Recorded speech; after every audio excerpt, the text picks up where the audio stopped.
provide insight into China's global investment is Einar Tangen. He's a political and economic affairs commentator and a frequent guest on our network. Einar, we saw in Joel's report, China already has major investments in Argentina, but where else is China focusing its overseas investments, and in what sectors? Is it construction, energy, transportation, real estate, technology, perhaps all of the above? I'll say you're absolutely right. It's all about infrastructure, and you really saw that in the report. China is trying to provide the background, the necessities of how you get goods to markets both ways. Whereas a lot of other countries are looking at just pure, money-making opportunities without really looking at how the infrastructure will work. And this is one of the tensions that a lot of countries are looking at. I mean, right now the IMF is locked in essence in a kind of a debt diplomacy, real difficulties there. You could even call it a debt trap. Who benefits from these investments more? China or the other countries? Well, this is one of the things that people have to understand.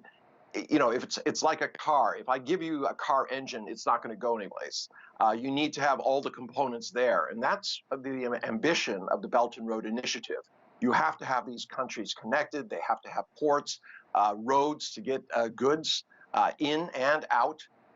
So one investment by itself, if it's not connected to anything, does not look very hopeful. But if you put it all together, it forms a new infrastructure for long-term development and economic progress. Critics say China's Belt and Road Initiative is China's way to expand its global influence. Is it, Einar?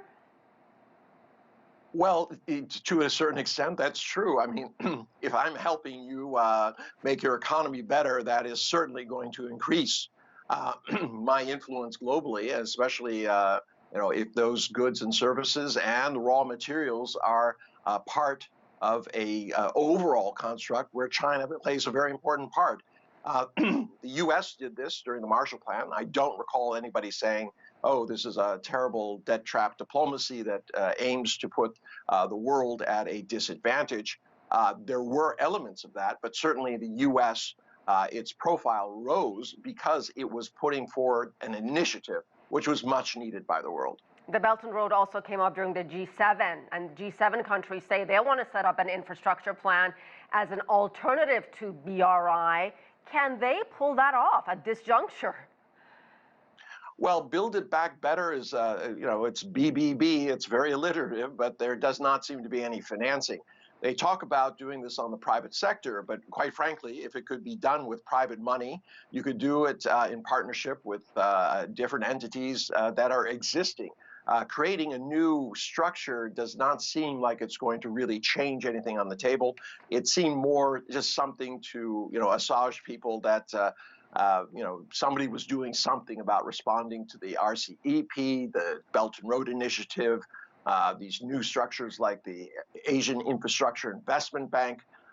China is clearly putting its foot forward, whereas in the West, you see a gradual retreat. Remember, FDI flows last year were decreased by 1/3 from 1.5 trillion roughly to 1 trillion.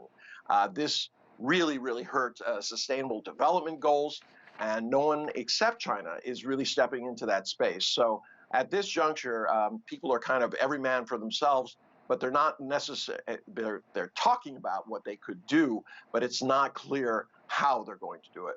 All right, we'll have to leave it there. Einar Tangen, thank you very much.